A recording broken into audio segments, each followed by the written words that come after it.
Brandon, agents want to know, how do they scale to 100 homes a year? Yeah. So, and you're right. I mean, it's probably one of the biggest questions I get from agents that I work with is, I eventually want to get to this magical number of 100 home sales per year, right? Yeah. And so we're going to map this out in this conversation. So I'm going to break it down like year by year and what I would do each year so that people listening or watching the podcast can have almost like a roadmap to going from 0 home sales, not selling any homes, to selling over 100 homes a year. So in the first year, we're talking about going from 0 to 20 home sales. I would build a 1-person business. So there would be no admins, there'd be no leverage, there'd be no other people involved. It would just be me getting to 20 deals a year. I would focus specifically on outbound lead generation. So I think the mistake that a lot of people make in that first year is trying to diversify of too many different lead generation pillars. So they'll buy leads and they'll do a little outbound. They'll do some open houses. They'll try a bunch of different things. Jack of all trades, master of none. Yeah. None of them really work that well. I'd go all in on one pillar of business, and it would be outbound, right? So I'd pick up the phone, cold call, or I'd go knock people on the door. I think the mistake that people make in that first year, which is why the failure rate is so high, is waiting for business. So I wouldn't wait for anything. I'd be focusing 100% on outbound lead generation. Now, if I'm listening or watching this video, I'm saying, okay, cool. What does that actually mean? Well, in that first year, I'd focus on doing 20 conversations per day on outbound. I'd talk to 20 new people that I've never talked to before every single day, working full time, which is about 250 working days per year. This is what I wrote down. I said they would be, number one, I'd go after early bird, expired, cancel withdrawals. I would go after for sale by owners, downsizers, and absentee owners. And so the whole goal there would be to work bottom of funnel business so that I'm getting paid now. I'm getting now business while I'm building a pipeline for future business around maybe top of funnel where there wasn't as much competition. I could go after better listings versus having to focus purely on expires and for sale by owners. Because I think a lot of agents that we work with too only focus on FSBOs and expireds, and they can't ever get out of the rat race. You know what I mean? Sure. What do you call that type of model when you do the blended version of all those? Yeah, I mean, I would look at that and say, hey, this is going to kind of be your scaling model, right? And so most people just focus on one of two things. They either focus purely on bottom of funnel, so that just becomes a lifelong sentence of working the worst type of business model out there. Sure. Like that bottom of funnel, we always talk about, it's like it's bloody waters. Why? Because there's red oceans, blue oceans. The red ocean is where everyone's swimming. That's where all the competitors are. That's where there's just so much competition that a lot of agents have to whore themselves out to go after that business. And there's just better ways to do it. So I'd make sure that I had, my outbound lead generation system be a little bit more diversified to make sure that I'm building for the future as well. So here's kind of what I would focus on. Realtors, really quick. If you're not yet earning $100,000 a year consistently, I'm talking about having $10,000 months, month after month after month. I just launched the Listing Agent Blueprint. It's a free course where I show you exactly how to generate a 6-figure income step by step. And the best part, it's all listing focused. So no more chasing buyers around, no more working nights and weekends. I'm going to show you how to do this every step of the way. And it doesn't matter if you have any experience, and you certainly don't need any money to buy any leads with this model. To get started, all you have to do is simply click the link in the description. All right, let's get back to the video. So I talked about doing 20 contacts a day because in that first year, it would be a one-man band, right? So I'd have to do everything. So I'd make sure that I'd get my new 20 conversations per day. And here's what the numbers would look like, Ben. So in that very first year, working 250 days in that year, would equate to 5,000 conversations in the year. And so based on just average conversion ratios of brand new first year agents, 10% of those conversations would turn into actual leads. So when I say leads in this conversation, in this context, what I mean by that is this, that the person I was talking to, had specific motivation on why they wanted to sell the home. Like it was a life event. Kids are graduating, having a new child, job transfer, retirement, downs, some type of specific reason around why they wanted to sell. Sure. Number two, they had specific timelines around when they wanted to move.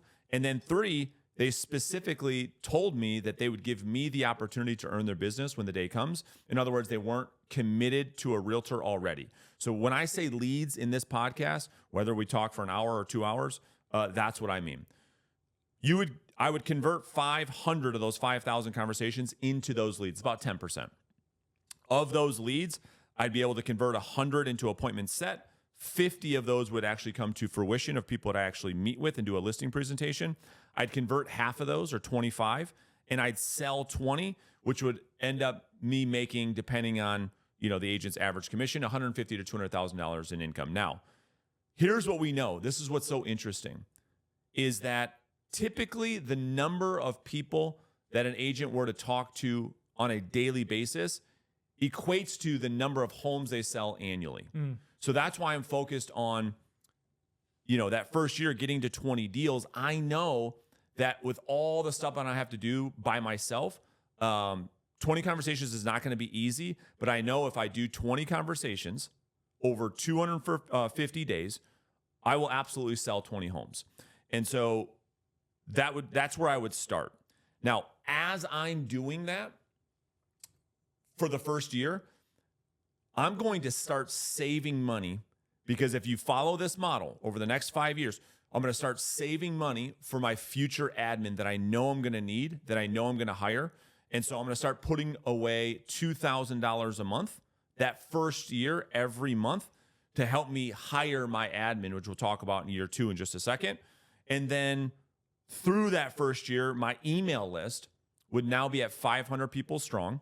Wow. And I'd start my weekly email newsletter system. So here's exactly what I would do my first year. So I talked to the 20 people. We talked about who that was going to be. I'd generate 500 leads, which would go into my database. And the emails, I'd send four per month. All right. So number one, I would do some type of automated home value email for that specific homeowner through the platform that we use. Where once a month, that homeowner would know exactly how much their home was worth. So that'd be one of the 4 emails per month. Okay. The second email would be a housing market video update that I'd send out via email. That'd be the second email. The third email would be a local business owner or one of my referral partners. I'd interview them, and I'd share that interview via email to my 500-person email list. And then lastly, be a specific home seller, home buyer tip. It'd be a tactical email. And those would be the 4 emails that would make up my weekly email strategy. So from a high level, that's what the first year looks like. What are your thoughts? I love it. I mean, once you decide what you're going to do, which is, that's determined. This is what I'm going to do. I'm going to trust the process. I'm not going to get distracted by other things. Then it's time, right? That's right. How long does it take for people to start getting traction with this to get to the 20 homes? Do those metrics hit right away, or is it a little bit of a hockey stick? What is your experience with that? Yeah, I mean, with everything, it takes, with outbound specifically, it's going to take 3 to 6 months for you to start really ramping up. So you might not get, 1 or 2 home sales your first month, and then it's just equal to 2. No, what's going to happen is you're probably going to start off, it's probably going to take you 3 to 6 months to get the first sale. But then the back half of that year is where your pipeline will start to mature a little bit, and you'll end up with 20 deals your first year if you follow this plan. And the reason why we focus on outbound is because it is the fastest. Somebody might hear this, Ben, and say, wow, 3 to 6 months, it sounds like a long time. Well, compared to what? If you do any type of inbound or lead buy or open houses, all of that takes a minimum of a year to get going. So people that succeed with open houses, we had somebody on the podcast who does 5-7 open houses a week, right? He's probably the top open house agent in the country. And on that episode, I asked him point blank, I said, if someone was going to start doing open houses as a lead generation strategy, and they said, how long is it going to be before I sell my first home from this strategy? What would you tell them? He said, a year. I did the same thing with one of the top YouTube agents in the country, Shannon, out of Arizona. I said, how long is it going to take? A year before you're going to get your first deal. I asked one of the top people that do internet lead generation, Spring. I said, how long is it going to take you to get your first deal? 18 months. Wow. So why do we focus on outbound? Well, it's because it's the fastest way to cash flow. So that's kind of what the first year would look like, getting to 20 deals. Anything to add there? You want to jump into year 2? I love that you're already thinking ahead and you're saving money. I think that's really uncommon. I think agents get stuck in this mindset of, the income that they get, it's all mine, and they don't treat it like a business. And if your goal is truly to get to 100 homes and you want to do it as fast as possible from day one, I think it's really important that you treat this like a business, which is separating what your business is making and what your business is saving, and then what you're getting paid as an employee of your business, technically. That's right. And taking home, which would be the bottom line. Yeah, that's exactly right. So if you have a blueprint to follow, it makes it easier. I think the reason why most agents don't plan ahead is because there's no blueprint. Yeah. They have no idea. They're just thinking about where am I going to get the next deal from, let alone future hires and how they're not thinking about that at all, which is the reason we're making this video, which is the reason why we do the work that we do with agents, is to roll out a plan for you to follow, right? That's right. I think a question we ask agents a lot, and it's a really interesting question, is, Brandon, if in 5 years I told you that you could be selling 100 homes and, if we go average commission, that would put you at 7 figures, which is what a lot of people want to get to as well. If I told you in 5 years you could get there, would you listen and guarantee you could get there? Would you do what I would lay out? And they always say, absolutely, 100%. I would do exactly. You just tell me what to do, right? So true. And then it's like, okay, year 1, this is what you have to do. And we're mapping this out right now. Yeah. So, but often I think sometimes they're like, oh, well, that's not going to work. I'm not going to do that. But it all compounds. That's right. Right? It's all important. So that's why we're laying this out for you, obviously. Yeah, no doubt. So let's get into year 2. So year 2, we're going to scale now. It's not perfect, but we're going to scale now from 20 deals to 40 deals that second year. So this is going to require some conversation and us to really unpack this a little bit, which is that, and this is the biggest mistake that I'm having to deal with this right now with some agents that we're coaching. Like, this very thing I'm about to say is a huge, huge mistake. And that is that agents, when they start to look at leverage, they automatically want to leverage lead generation before admin. It's a massive mistake. Here's why. You want to add something? Well, I'm just curious why. Yeah. So I'll tell you why. It's that they look at the expense of an admin without looking at it as a return, the same way differently than how they look at lead generation. Let me explain. So if they say, okay, I can hire an admin, let's just say the admin's going to be $3,000 a month. I can get an admin, it's $3,000 a month.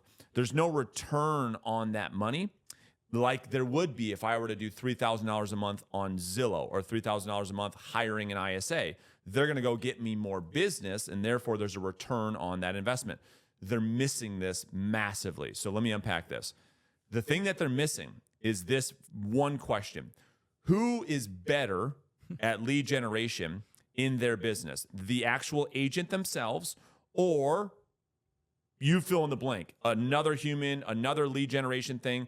It's the agent who's the best at that lead generation. In other words, if you had to compare the agent who owns their own business and they're having 20 conversations with their own leads versus another person having 20 conversations 20 conversations with those leads, or they were to buy 20 leads from a advertising company, which would convert the highest? Every single person watching this podcast, I hope, would say the first agent, right? You with me so far? 1000%. Now, the problem is like, okay, well, if that's true and everybody would agree, then wouldn't it make more sense for you to literally, it's like Dan Martell's book, invest to buy back your time so that you can do more of your own lead generation before you get out of lead generation? So let me explain.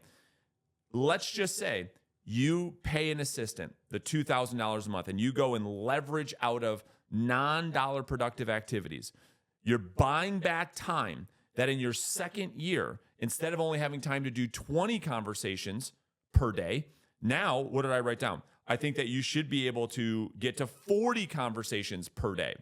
In my own experience, in agents that follow this to a T, that $2,000 that you're going to pay the assistant, plus you're going to pay him $500 a deal, is going to be worth so much more money than if you put that same money into an ISA, which there's a lot of admin that comes with that, right? You haven't bought back any time. You still are doing all of your own admin. You're still doing all of your own transaction coordination. You're still doing all of your TC. You're still showing homes. You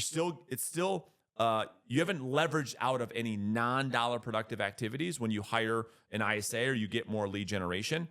And so going from 20 to 40, you should be able to double your revenue. You cannot double your revenue by leveraging lead generation first. Is that making sense? 100%. It's like, I want a whiteboard so bad to like show the audience that like, if let's just use 2,000 put into a human who's going to take away things like this. Okay, let me get really, really specific. First off, I'm going to get that admin licensed. Okay, so I'm going to get the admin doing everything so that I can focus on what I call the vital three. The vital three would be prospecting, lead follow-up, and presenting.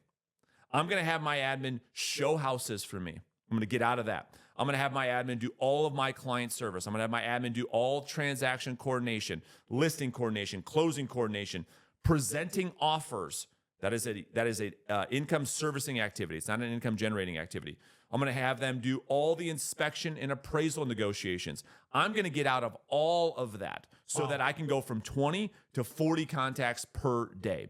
And just by doing that, not only do you compound like your lead generation, but certainly your skills get good, right? So all your conversions get way better. I believe by just hiring an admin first before leveraging lead generation, you probably will get to 50 deals your second year. You're going to fly past 40 because of all the time you've bought back.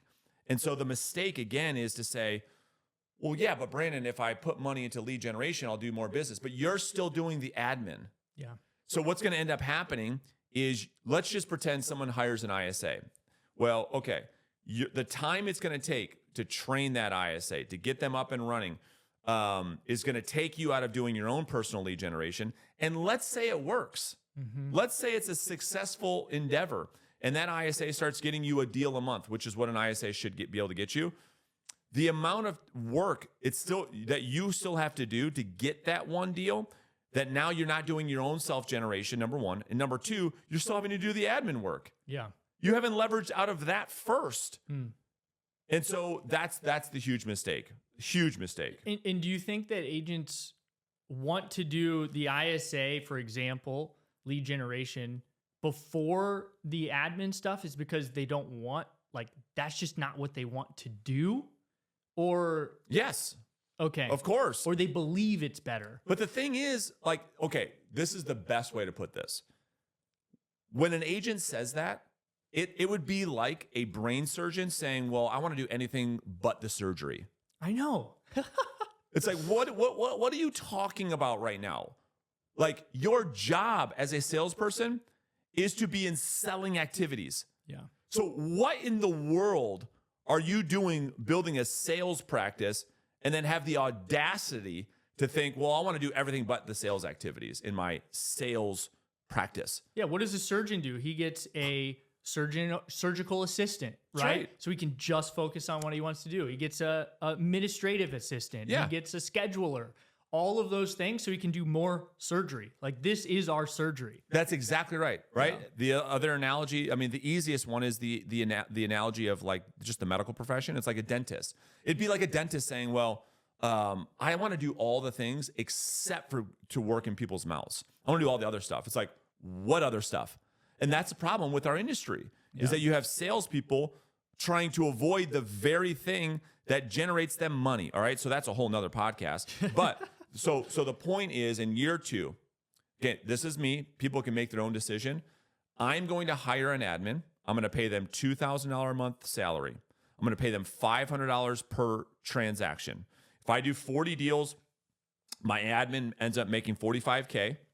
And because now I've bought back more time and I'm doing now 40 contacts a day, my email list grows to 1,500 people at the end of that second year who are all getting that weekly email. And so I'm still going to be focused on outbound. I just bought more time to do it because if you get really good at outbound, like your efficiency and your skill set, I mean, there's just so much money to be made there before you leave that and you start leveling up into different things. People want to leave. They want to leave the thing that is the most profitable too quickly. Yep. It's the biggest mistake. It's like I always tell agents, you have to stay close to the revenue for as long as you possibly can. The longer you can stay close to the revenue, the more profitable you will be. And I'll give an example of what that means. How many times have you seen an agent who sells 22 houses their first year and then builds the ego team? Yeah. All right, well, now that I sold 20 houses, I'm not going to sell any more houses. And they start to leverage and they start to hire all these salespeople and they're so far from the revenue that it's not but a year and a half later that they go broke and find themselves having to fire everybody on the team and getting right back into sales again. Yep. That's because they leverage away from the revenue way too fast, right? So year 2 should get you to 40 deals. We talked about what hire makes the most sense and why. And this is just about buying you some more time. It's investing into another human being to get out of doing $15, $20 an hour work so that you can do $200, $300, $400, $500 an hour work. That's right. Yeah, our agents are making $5,000 to $1,000 an hour prospecting. That's what when we do the math, that's what it shakes out to.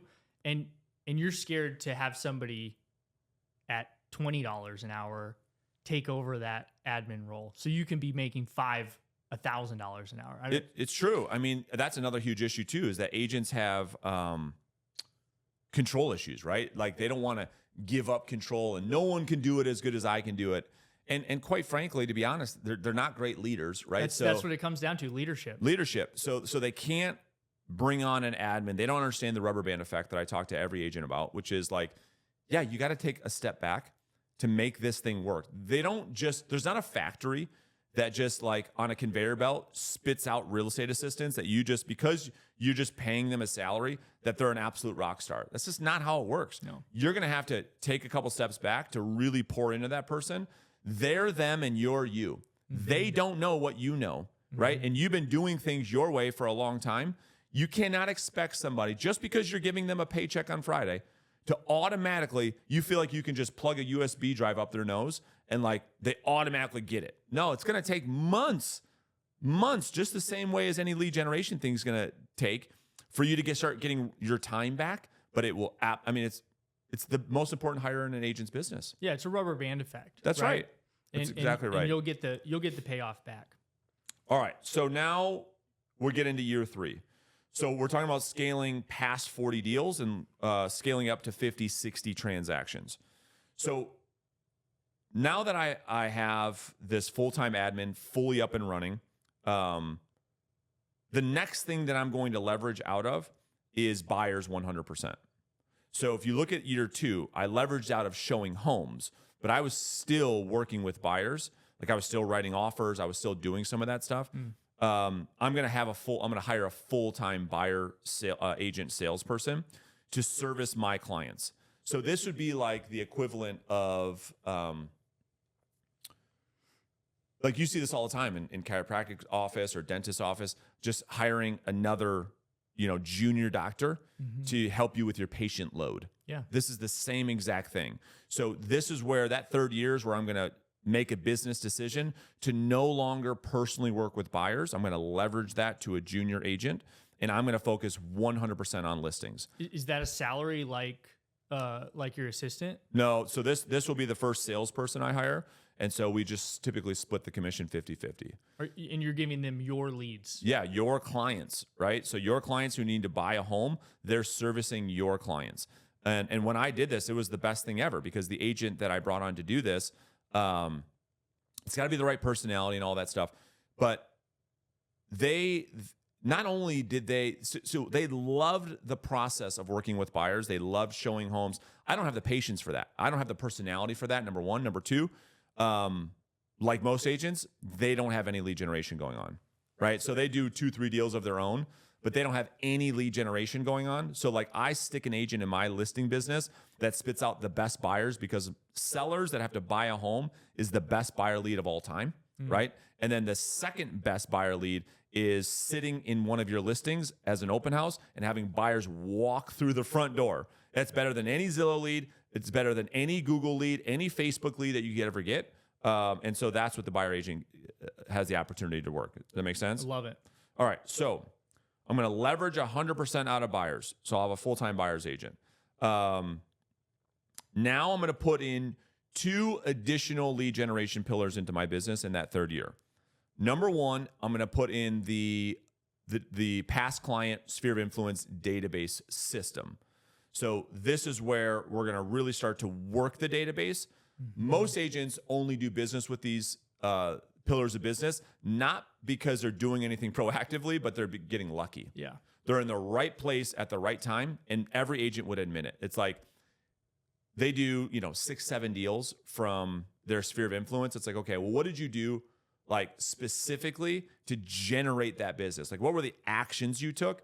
They don't have any, right? So when I'm talking about a system, you want to add something? No. Okay. So when I'm talking about a system, it's like, okay, we already have the weekly email going, right? So that's already in place, which is great. The next thing that we're going to start to implement is the monthly direct mail piece. That's going to go into everybody in the database, the past clients, the sphere of influence, my hot leads, my warm leads, my nurture leads. Everyone's going to start getting a piece of direct mail every single month. The next thing that we're going to do is we're going to start to do some type of quarterly event. Now, immediately when people hear me say event, they start to like, oh my gosh, that sounds so difficult. It doesn't have to be crazy. Yeah. Like it could be in Michigan, we have this game called Euchre. It's a card game. Yeah. I didn't know that was like just a Michigan thing, but like you could just have poker night. You could have game night. You could have a few of your friends over for dinner. You could do a kickball tournament. You could do a barbecue. You could do, if you're a sports fan, that's the easiest thing. Yeah. Have 8, 10, 12 people come over and watch a game, right? So when I say event, I'm not talking about 600-700 people at this huge client appreciation event. Yeah, you got lobster and beer and wine. No, it doesn't I'm need not to be talking crazy. about that. I'm not talking about that. I'm talking about strategically going into your database and picking 6 to 8 people, every couple of months. Really, you could get this to monthly, but minimum 4 times a year. And you could just do something small. Then maybe once or twice a year, you do like a bigger event where you could do, pictures with Santa always goes really, really well. And then the summer barbecue kickball tournament, those are the 2 big events that you might want to do on an annual basis. And then you scatter in some of these smaller things that we're talking about. So, and then on top of that, we would put everybody in the database on the birthday program. So they'd be getting a weekly email. They'd be getting a monthly direct mail piece. They'd be getting invited. So when we talk about reaching out via the phone to call people in the database, it would be to invite them to one of your events. That's how you're not going to, that whole crap around, hey, Ben, this is a business call, like your best friend. Hey, this is a business call. I was calling to find out who that's planning to buy, sell, or invest. Dude, it's total crap. Yeah. It's total crap. No one's ever doing that. No one's ever making that call. So I'd put that. Yeah, and it's so, to your point, right? It's so easy to make the call and say, hey, I'm getting all my buddies together. I got a bounce house. I got Santa Claus coming, whatever. Come on by. It would be great to see you. Like, Exactly. how easy is that? That's so simple. Yeah. Calling a past client to say, hey, we rented out, now they have all these like golf, what's the golf place called? Oh, Top Golf? Top Golf. Yeah. Hey, I got an afternoon at Top Golf. We're going to grab a couple beers and we're going to hit some balls. Yeah. It's like, it's going to be Thursday. We're probably going to be like 4 to 8. Dude, love for you to stop by, say hi. Yeah. And then in addition to that system, we're going to start to work referral partners. Mm-hmm. So we're going to start to work adjacent professionals of people that would potentially be working with clients that I could serve. So as an example, that might start with divorce attorneys, probate attorneys, CPAs, financial planners, insurance agents, etc. These are all business professionals like me that are trying to grow their business. And I'm going to start working those relationships by bringing them to my events where they become like mini little networking events where I can start to become a connector, right? I can start having these people come to my events and like, hey, meet Ben. He's a dentist, right? He's the local dentist in wherever you live.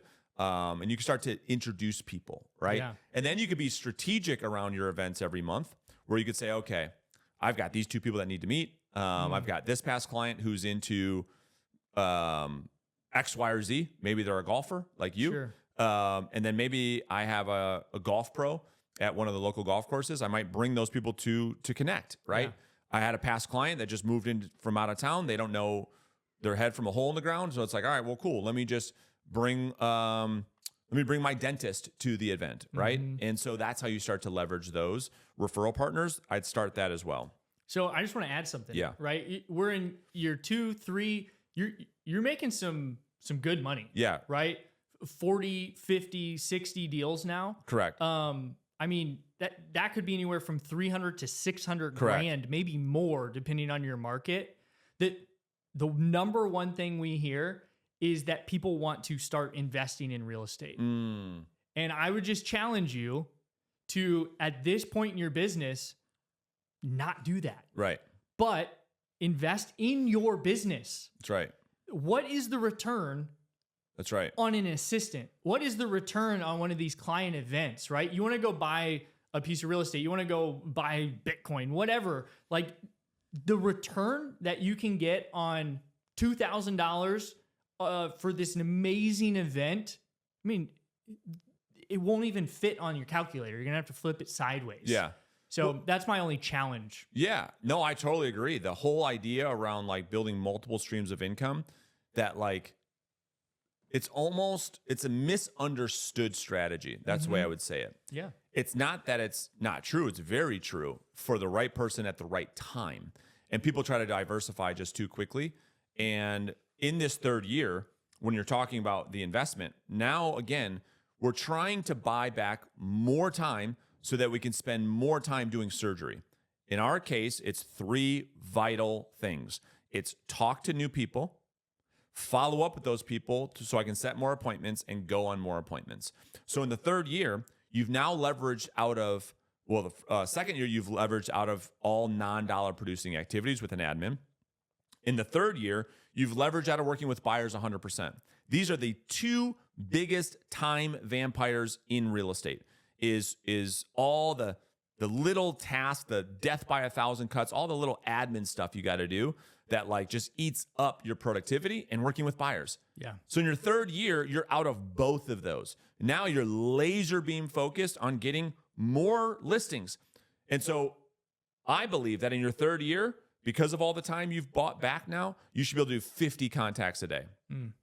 So that's where the time's going to go. So 50 contacts a day get you 5 new seller leads per day. At the end of that year, your email list should be about at 3,000 people. And then also the additional hire here is that your assistant's going to hire an assistant.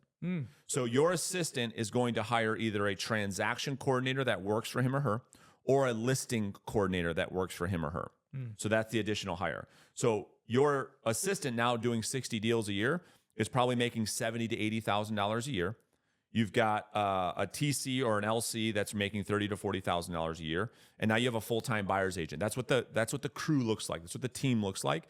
And to your point earlier, at the end of that third year doing 50, 60 deals, you should be making $500,000-$600,000 per year. Wow. So that gets you to end of year 3. Let's get into anything you want to add before we get into 4. No, let's keep moving. All right. So scaling from 60 to 80 deals a year. This is finally, Ben, where I'm going to start to add some leverage to lead generation. All right. So here's what I wrote down. This is where I would do 2 things. I would add, I'd hire an ISA, an inside sales agent, to work outbound lead generation. So I wouldn't, when I talk about leveraging lead generation, I would not buy leads. I would not do direct mail. I would have a human on the phone 6 to 8 hours a day, calling into the neighborhoods and where I wanted to get listings to find me motivated sellers. That's the first investment I would make into leveraged lead generation. We'll talk about that in a second. And then the second thing I would do in year 4 is I'd start my inbound lead system through content marketing. Not paid traffic, not paid advertising. Again, not buying leads. You never have to buy leads in this business. That's simple. You don't ever have to buy anything. Yeah. So I would be doing organic inbound lead generation. I start to put in that system where I start building this personal brand online. And I'd start by doing, 3 or 4 short form videos and 1 long form video on YouTube. I'd start to put in that system. I'd create a really, really good lead magnet. The one that we recommend for agents that we coach is to have an automated seller webinar where you're driving all of this organic content to a webinar where it's essentially your listing presentation that's pre-recorded. Wow. So your listing presentation is pre-recorded. It's on camera where people that are consuming your content can watch the presentation 24 hours a day, 7 days a week, and then they can book on your calendar for an in-person listing appointment. So to be clear, I'm going to have in year 4, I've now got an additional human on the phone 6 to 8 hours a day. In addition to the 50 contacts that I'm making, now my business has 100 contacts per day. 100 conversations per day in the markets that I want to serve, which would allow me to start getting 7 to 8 leads every single day in the business, which would allow me to grow my email list that 4th year to 5,000 people while I'm building my inbound marketing system. And in that year, Ben, I'm probably going to hire a marketing coordinator, pay them 30 to 40K, and then an additional buyer's agent or open house specialist. So there's a lot there. What do you want to unpack in year 4? So you're hiring somebody to help with lead generation. You're not going to scale back your lead generation? Absolutely not. Not yet. So I'm going to have that ISA it's like pouring gasoline on top, right? I'm hiring because now at 50 contacts, that's a lot, right? So that probably takes you 5-6 hours a day. I mean, truly. Yeah. And then, so if you're doing that and you're doing lead follow-up and you're going on presentations, you're maxed out. Yeah. You can't do anymore. So now when you talked about before, how do I put money back into my business, right? I can go buy a rental and maybe you make $500 a month in cash flow. It's probably what it looks like. Honestly, that's why you shouldn't do it. Or I can go invest in a human who can get on the phone 6-8 hours a day, get them doing 40-50 contacts. And that should equate to 1 to 2 additional listings per month. Now, it's not right away. It's going to take 3-6 months for that person to really get going. But that, obviously, in most markets, if you're making $7,000 to $10,000 per listing, it's a no-brainer. Wow. Yeah. So did I answer that question? Yeah. So I'd have that ISA. And then, again, I'd start my inbound content marketing system. So there are a lot of words thrown around with the inbound content system. So in like 3rd grade level, for people that aren't familiar with this, what is a lead magnet? Yeah, great. Yeah, thanks for that. So in my content, whether it be a short form piece of content, let's just focus on that. So what's short form? You mean like 60 seconds or under? So like on my stories on Instagram, that kind of yeah, stuff? Yeah, Instagram Reel, TikTok Short, or Instagram Short, right? So these are just the long vertical form content that most people are on right now. Yeah, the one you sit there and swipe through on the toilet. They just scroll, right? They're on the toilet, just scroll. Yeah, so short form, the platforms allow you to do longer than 60 seconds, but if you can keep it less than 60 seconds, that's what we're talking about. All right, so doing one of those videos, you make a video, let's just say you have a piece of content where you say, okay, these are the top 3 tips that every home seller must know, and you go Sure. through the tips. Yeah, I've seen those. Yep. In that video, there'll be a call to action within the first third of the video. So if the video is 60 seconds, right? Within the first 15 seconds of the video is where we want the call to action to be. This is where we're calling the viewer to do something, to take action on something. We might say, comment the word home value, and I'll send you the secrets to getting the most for your home that nobody wants you to know. Yeah. And so as they're consuming that piece of content, they comment X, Y, and Z. And through some of the platforms that we use, we automatically send them a link in their DM to watch a 30 or 40-minute webinar of you going through like secrets that only really good listing agents know on how to get the most for their home. So what's happened here? You have a organic piece of content that goes in front of your ideal client avatar. That ideal client avatar opts in, right? They download the thing, they opt in, they comment scripts in this example. Now you've you've scraped somebody from rented land off the social media platform, and you've put them into owned land, your database. Wow. That's what we're talking about. Once they're off the rented land and now they're into the land that I own, email list, my database, my CRM, now I can proactively work that relationship to convert them into a client long-term. Does that make sense? Super helpful. Yeah. So, so at the end of year 4, right, you should be doing 75, 80 deals a year. You should be somewhere around 800 grand in income. Yes, you've got expenses. Yes, you have people, et cetera. But what we're trying to do is build a business, Ben, that we didn't talk about yet. We're trying to build a business that is extremely lucrative while maintaining quality of life, because this is a mistake that I made for a long time. It's like, yeah, you can go out there and smash and make a bunch of money. But if you're working 7 days a week and you're consumed by your business, I don't know if that's a business you want, right? So that's what we're focused on here. So let's get into year 5. So in year 5, the first thing that I'm doing is hiring 2 additional ISAs. Now, let me take a step back for a second. What I'm about to get into in year 5 is what everybody wants to have happen in year 1. Amen. That is the problem. Because what I'm about to say is going to create like the woman in the red dress syndrome or shiny object syndrome. And they're going to say, well, that's what I want to do. I'm just going to do that right now. I'm just going to do that right now. You can't do it. You're leveling up. And the problem is, what I mean by leveling up is that when you go from level 1 to level 2, or year 1 from year 2, it's in addition to.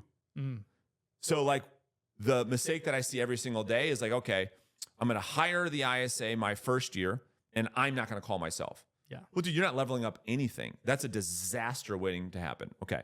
So I'm going to hire 2 additional ISAs. Now I have 3. Okay. You with me? Mm-hmm. Which means I have 150. I've purchased 150 conversations a day of people in the areas in which I want to get listings. I have 3 ISAs all doing 50 contacts a day. That's 150 contacts. That's what I've purchased. That's the investment. Now, my ISAs are not going to convert like I'm converting. That's right. So if they convert half as good as I am, right, we're going to still be getting 5 to 10 new leads every single day with these 3 people. That is a lot of leads every single day. And we're talking about, so if they're getting, call it 10 leads a day, that's 200 seller leads per month, every month consistently, which is going to allow me in year 5, not year 1, 2, 3, or 4, in year 5 to step 100% out of prospecting. Because what's happening in year 5 is you've got your repeat clients because of the database system. You should have now a lot of inbound referrals. You should now have a lot of inbound referrals from your referral partners. You should now be getting inbound opportunities from your inbound strategies. And all of that compounding over 5 years. And you still have 3 people doing outbound, which is ensuring that the top of your funnel is getting filled every day, will allow you to get out of what people call the rat race. That's right. Right? That's how you get out of it, is through what I just said, which now you probably have 5 hours a day that you've gotten back because you're no longer having to do the thing and you said it earlier, that every agent doesn't want to do, which is proactively reach out to a cold audience and have the first conversation. Part of this too is why you can't jump to this in year one is you've got an email list of leads that it's 7,000. Yeah, right? that's right. So 7,000 people are in your email list. What percentage of those convert every year? I mean, typically what we see is like 1%. Okay, so 1%. So how many deals is that? 700. Okay, so you've got those deals. That's like your foundational income. So that's going to cover everything. So now you can have the money to invest to get the new business. Yeah. So you need that flywheel before you just go and spend all this money, unless you've got, I don't know, a big pile of money that you can just dump in this business. It's not going to work because your burn rate is going to be too much. You're not going to have the consistency from the organic. That's exactly right. So like the only way you're able to step out of doing this, the vital one, is the actual proactively having conversations with people you've never talked to before, is by having all of these things in place, right? Yeah. Like you can't leverage out of it too soon. No. And then the other thing is just pipeline maturity. That's right. Right? So every year, the amount of leads that you've added to your pipeline, that's why we diversify who we're calling, not just expired. Right. So you've diversified that over time. And now maybe you are completely also out of expireds and for sale by owners and all of that. So you've got this massive pipeline that now you can just nurture and slowly add to versus have to go after that now business. Yeah. I mean, you have a real business now. Well, when I say a real business, I probably the book that every realtor should read if they want to be a real entrepreneur is the E-Myth, I mean, it's probably one of the best business books of all time. That like the definition of a real business is that business happens whether or not you're in it. And so most realtors will never have a business. No. All they have is a job. That's all they have. And for most agents, unfortunately, it's a very low paying job.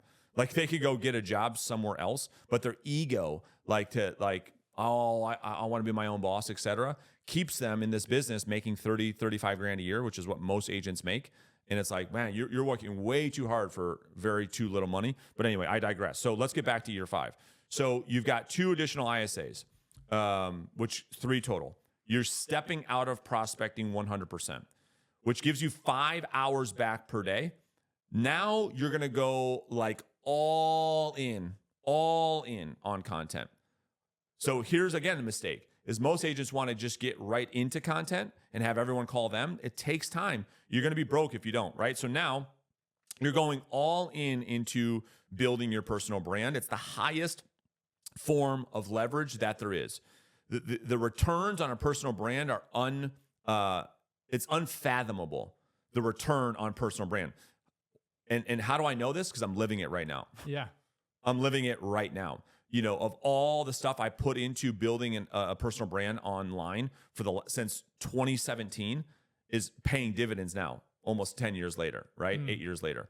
So what I mean by going all in is now there's multiple pieces of content going out. So now my recommendation is that you have 3 short forms per day that go out, and you have 1 long form piece of content per day.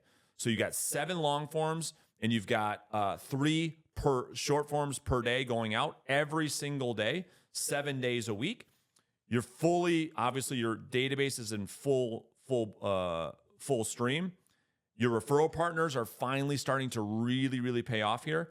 To your point, your email list is 7,000 people. So every time you send out one of those emails, it's hitting 7,000 people. And what you and I know about email is it's the highest form of leverage when it comes to direct lead generation. Mm-hmm. That more people are going to engage with your email call to action than they ever will with inbound content, right? On a social platform, which is the reason why we want agents to take their organic content consumption off social media, the rented space that we talked about before, and get them on the email. Get them on the email list. We also, I'll just add, we control the reach. That's exactly right. So you might have 7,000 YouTube followers, right, when you're building this, or Instagram followers, but you can't control how many see Great point. what you post. On email, it all gets to them. That's right? so true. Now we're just worried about open rate. Yeah, that's a great point. You're talking about impressions. It's like, yeah, I don't care how many subscribers. Like the thing about it, like I have 140,000 subscribers. When I post a video, I don't get 140,000 views ever. Nope. I have 70,000, 80,000 followers on Instagram. When I post a video, I don't get 80,000 views. That's because, to your point, not everybody is seeing the content like they do on email. Yep. So like if you have 7,000 people on email and you send them all an email, all 7,000, it's a touch, it's an impression, it's a view, it's a you continuing to burn into their mind, the top of mind awareness. That's why emails are so important. Yeah, and they might not open it, but Sure. the open rate to the even having a chance to click on the Way video, higher. it blows it away. It's way higher. So here's what the team looks like. When I say team, most agents think of that ego-based team model where you're just putting your credit card to Zillow and you've got all these, half part-time, half-baked salespeople that like are just coming and going. It's a revolving door. I'm not talking about that. I hope that was really clear in this conversation. We are building a sales practice, and the reason I use the word practice is because I want it to relate to the medical profession. The doctor, the dentist. That's what we're building here. So here's what the company, the team looks like. You've got one full-time executive assistant who at this point should be making over 6 figures. That's my opinion. You've got one client services coordinator, listing coordinator, closing coordinator, 2 full-time buyer's agents, 3 full-time ISAs, and a full-time marketing coordinator that's helping you with content and editing and posting events, etc. And now you should be making over $1 million a year. And so like your life's pretty good right now, right? Because if you really look at this model, you're going on a couple listing appointments a week, right? You're not having to spend the grueling 4 or 5 hours a day on the phone, right? You're shooting content like we're doing right now, which you can batch shoot it. You can sit down once a month and shoot all your content for the month. And life's pretty good. You're making a lot of money. You've got a really good team that you're taking care of, that you're providing for, that you're leading. And that's the model. That's a 5-year model that if agents follow it, is it easy? Absolutely not. It's absolutely not easy, but that's the model I'd follow. Is there as you go through these 5 years, is there a point where you can say, okay, instead of buying back time so that I can prospect more, I just want to buy back time or free up time so I can pursue a hobby or spend time with my kids or travel or whatever? Or is it like I have to get to this point to be free?